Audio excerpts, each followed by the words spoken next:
بسم اللہ الرحمن الرحیم۔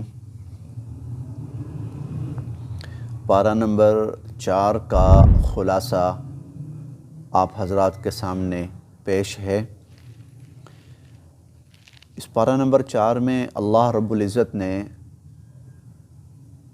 ایک تو حج کا حکم ایمان والوں کو فرمایا، لیکن اس کا انداز بڑا عجیب ہے، اور انداز یہ ہے کہ وَلِلَّهِ عَلَى النَّاسِ حِجُّ الْبَيْتِ مَنِ اسْتَطَاعَ إِلَيْهِ سَبِيلًا، کہ اللہ کا جو بندہ اللہ کے گھر آنے کی استطاعت رکھتا ہے تو اللہ کا حق ہے اس کے اوپر۔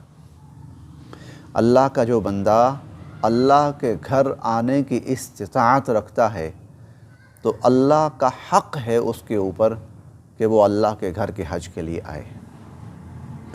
اور پھر آگے فرمایا وَمَنْ كَفَرَ، جس پر اللہ کا حق ہے اور وہ استطاعت بھی رکھتا ہے اور وہ پھر بھی اللہ کے گھر نہیں آتا تو فَإِنَّ اللَّهَ غَنِيٌّ عَنِ الْعَالَمِينَ، ساری دنیا نہ آئے اللہ کو کسی کی پرواہ نہیں۔ تو ایک تو اللہ تعالیٰ نے اپنا حق قرار دیا ہے حج کو کہ لوگ حج کے لیے آئیں، یہ اللہ کا حق ہے جو استطاعت رکھتا ہو۔ دوسرا جو مضمون اس پارے میں بیان ہوا ہے وہ اللہ رب العزت نے مسلمانوں کو قرآن کریم کے ساتھ مضبوطی کے ساتھ پختگی کے ساتھ جڑنے کا حکم فرمایا ہے۔ فرمایا کہ وَاعْتَصِمُوا بِحَبْلِ اللَّهِ جَمِيعًا، اللہ کی رسی کو مضبوطی سے تھام لو اور سب مل کر تھام لو۔ اب اللہ کی رسی سے کیا مراد ہے؟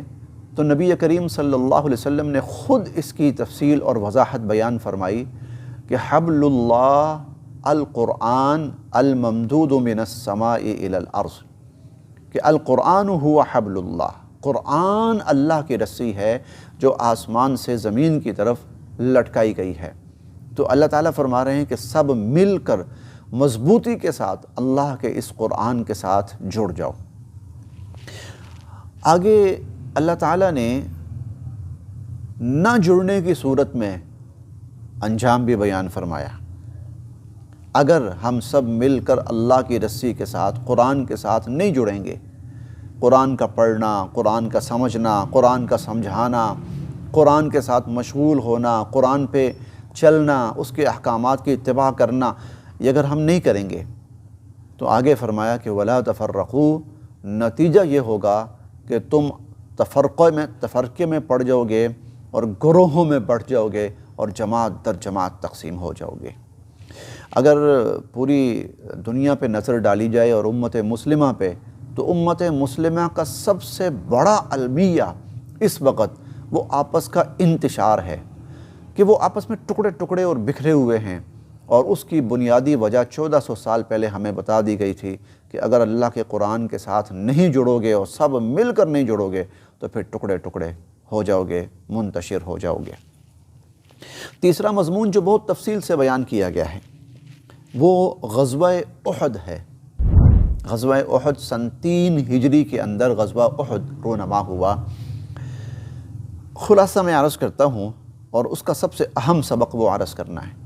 حضور علیہ السلام نے جب صف بندی فرما لی تو بَوِّئُ الْمُؤْمِنِينَ مَقَاعِدَ لِلْقِتَالِ، ایمان والوں کو جنگی محاذوں پر متعین فرما دیا۔ اسی میں حضور صلی اللہ علیہ وسلم نے صحابہ کرام کی ایک جماعت اور ایک گروپ جس کی تعداد 50 کے قریب تھی، ان کو ایک ٹیلے کے اوپر مقرر کیا۔ جبل الرمات کے نام سے اب وہ ٹیلہ معروف ہے اور جو حضرات جاتے ہیں وہ زیارت بھی کرتے ہیں۔ تو حضور علیہ السلام نے ان سے فرمایا، اور ان کے جو امیر تھے ان سے فرمایا، لیڈر تھے، گروپ لیڈر، ان سے فرمایا کہ بھائی تم نے یہاں سے نہیں ہلنا جب تک میں تمہیں بلاؤں نہیں، تم لوگوں نے یہاں سے نہیں ہلنا، کیونکہ وہ ایسا پوائنٹ تھا کہ اس کے اوپر کھڑے ہو کر اور اس جگہ پر قائم رہ کر دشمن کے کسی بھی حصے کے اوپر تیر اندازی کی جا سکتی تھی، اور جہاں دیکھا جاتا کہ دشمن اس طرف سے تھوڑا سا غالب آ رہا ہے تو اوپر سے تیر اندازی کر کے ان کا زور توڑا جاتا۔ لڑائی شروع ہوئی اور اللہ رب العزت نے شروع ہی کے اندر مسلمانوں کو فتح عطا فرما دی۔ ابتدا ہی کے اندر مسلمانوں کو من بعد ما اراکم ما تحبون، میں تمہیں تمہاری پسندیدہ چیز، تمہاری محبوب چیز تمہیں دکھا چکا تھا۔ مسلمانوں کو فتح مل گئی اور دشمن بھاگ رہا ہے۔ ایسے میں وہ جو ٹیلے پر حضرات موجود تھے تو ان میں سے اکثر ساتھی کہنے لگے کہ اب یہاں ہمارے کھڑے رہنے کی کوئی ضرورت نہیں، دشمن تو بھاگ رہا ہے اور تقریباً بھاگ چکا ہے، لہٰذا ہمیں اب نیچے اتر کر ہمیں کوئی اور کام کرنا چاہیے، یا تو دشمن کا تعاقب کریں یا اپنے جو ساتھی زخمی ہیں ان کو سنبھالیں یا جنگ کو سمیٹیں۔ تو جو گروپ لیڈر تھے وہ کہنے لگے نہیں، حضور علیہ الصلوۃ والسلام نے فرمایا تھا کہ میں بلاؤں گا تو تب آنا ہے، اور جب تک میں نہ بلاؤں تو ہم نے نہیں آنا، تو جب حضور بلائیں گے تو ہم تو جائیں گے، اور جب تک حضور نہیں بلائیں گے تو ہمارا جانا نہیں بنتا۔ باقی کہنے لگے یقیناً حضور علیہ الصلوۃ والسلام نے یہی فرمایا، لیکن آپ کے کہنے کا مقصد یہ تھا لڑائی کی حد تک، تو لڑائی تو ختم ہو گئی اب۔ وہ کہنے لگے نہیں، ہمیں حضور علیہ الصلوۃ والسلام نے فرمایا کہ جب تک میں نہ بلاؤں۔ قصہ مختصر کہ بقیہ 43 کے قریب صحابہ کرام وہ جگہ چھوڑ کر نیچے آ گئے، اور صرف 7 کے قریب صحابہ کرام وہ وہاں پر ٹیلے کے اوپر موجود۔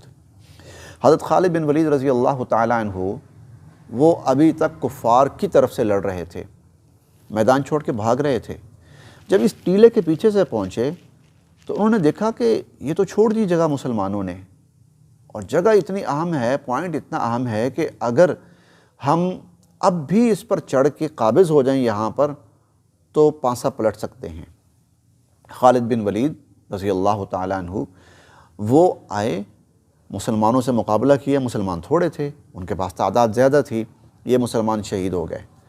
عقب سے آ کر انہوں نے مسلمانوں کے اوپر حملہ کر دیا۔ اب جب مسلمانوں پہ حملہ ہوا، غیر متوقع تھا، مسلمانوں کو نہیں سمجھ آئی، یکدم مسلمانوں میں بھگدڑ مچ گئی۔ جب مسلمانوں میں بھگدڑ مچی تو خالد بن ولید نے جو باقی کافر بھاگ رہے تھے ان کو بھی بلایا کہ تم بھی واپس آؤ۔ اب وہ بھی واپس آئے اور مسلمان درمیان کے اندر آ گئے، اور یہاں پھر وہ بہت بڑا نقصان ہوا۔ بڑے بڑے مسلمان جرنیل اس کے اندر اس حملے میں پھر شہید ہوئے۔ حضرت حمزہ رضی اللہ تعالیٰ عنہ، جن کو حضور علیہ الصلوۃ والسلام نے اسد اللہ و اسد رسولہ، اللہ کا اور اللہ کے رسول کا شیر قرار دیا، وہ بھی پھر اس موقع کے اوپر شہادت سے سرفراز ہو گئے۔ تو وہ جو فتح تھی، وہ جو بہت بڑی فتح تھی، وہ بہت بڑے نقصان میں تبدیل ہو گئی۔ اچھا، یہاں پھر مسلمان جب کھڑے ہوئے تو کفار بھاگ گئے۔ اب کسی کو فتح نہیں ہوئی اور کسی کو شکست بھی نہیں ہوئی، لیکن نقصان دونوں طرف کا ہوا اور مسلمانوں کا بہت بڑا نقصان ہوا۔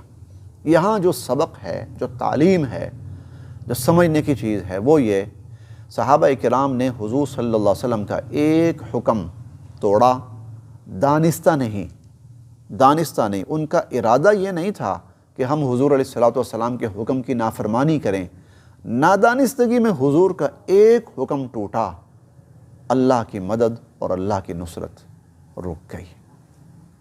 اتنا بڑا مقابلہ، اتنی بڑی فتح، اتنی شاندار فتح نقصان میں تبدیل ہو گئی۔ تو جب نبی کے حکم پہ چلتی ہے امت تو فتح آتی ہے، نصرت آتی ہے، مدد آتی ہے، اور جب نبی کے حکم سے امت ہٹتی ہے تو پھر مدد رک جاتی ہے، فتح ہٹ جاتی ہے، نقصان اور شکست وہ پھر مقدر بننے لگتے ہیں۔ حالانکہ حضور علیہ الصلوۃ والسلام موجود ہیں، وہی اتر رہی ہے، یہ وہ وقت ہے، وہی اتر رہی ہے، صحابہ ہیں، سب کچھ ہے، لیکن قیامت تک کی انسانیت کو ایک پیغام دیا کہ اگر نبی کا حکم ٹوٹے گا اور نبی کے حکم کی خلاف ورزی ہوگی تو پھر اللہ مدد اور رحمت اور نصرت نازل نہیں فرمائیں گے۔ یہ غزوہ احد کا مختصر سا خلاصہ ہے اور اس کا اہم ترین سبق آپ حضرات کے سامنے عرض کیا۔ اس کے علاوہ جو مضمون بیان ہوا ہے، اللہ تعالیٰ نے بخل سے منع فرمایا ہے اور بڑی سخت وعید نازل فرمائی۔ بخل کیا ہے؟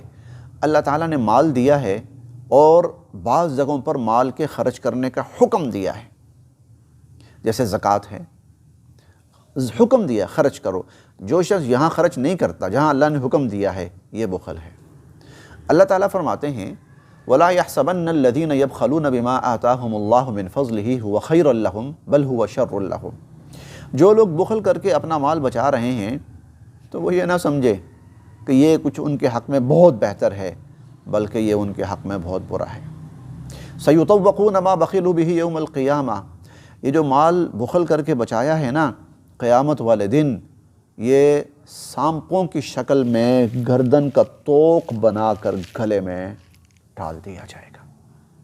اور حضور علیہ الصلوۃ والسلام کی حدیث مبارکہ ہے کہ وہ جو سانپ ہوں گے وہ انسان کو ڈسیں گے اور ڈس ڈس کے کہیں گے کہ ہم ہیں تیرا وہ مال جو تو نے اللہ کے حکم پر خرچ نہیں کیا، بچا بچا کے رکھا، تو ہم ہیں تیرا وہ مال، ہم ہیں تیرا وہ خزانہ، اور وہ اس کو ڈسیں گے اور اس کو بہت ہی اذیتناک عذاب سے دوچار کریں گے۔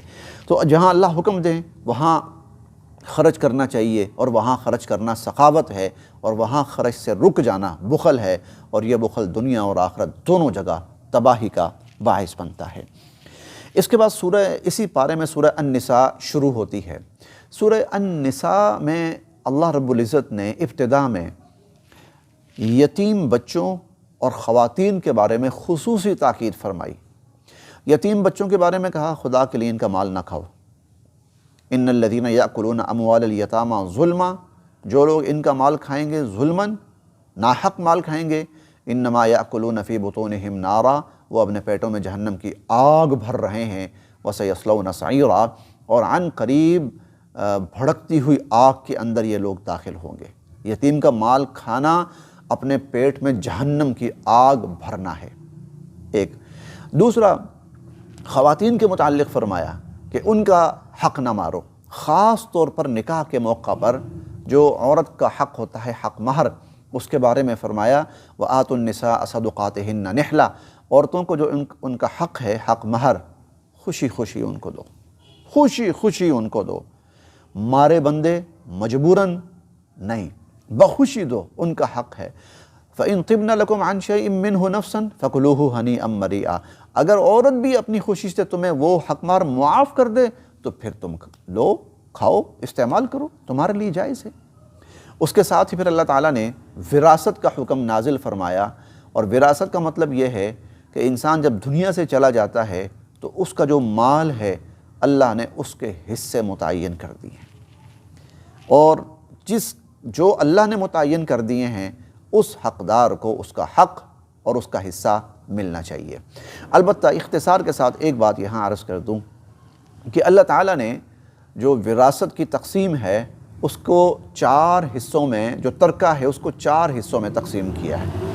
میں سب سے پہلے جو فوت ہوا ہے اس کے ترکے میں سے اس کے کفن دفن کا انتظام کیا جائے، تدفین کا اور کفن کا انتظام، قبر وغیرہ کا انتظام کیا جائے، اور اس کے مال میں سے کیا جا سکتا ہے۔ نمبر 2، اس کے بعد دوسرے نمبر پر قرض ہے، قرض، اگر اس کے ذمہ کوئی قرض تھا تو اس کے مال میں سے قرض ادا کر دیا جائے۔ تیسرے نمبر پر وصیت ہے، اگر اس نے کوئی وصیت کی تھی تو 1/3 مال کے اندر اس کی وصیت نافذ العمل ہے۔ کفن دفن کے بعد قرض اگر تھا اس کی ادائیگی کے بعد، وصیت اگر کوئی تھی اس کی تکمیل کے بعد، اب جو مال بچا ہے اب یہ ورثاء میں تقسیم ہوگا، وارث اللہ تعالیٰ نے متعین کر دیے ہیں اور ان کا حق انہی کو ملنا چاہیے۔ اللہ تعالیٰ ہم سب کے لیے عمل کی راہیں آسان فرمائے۔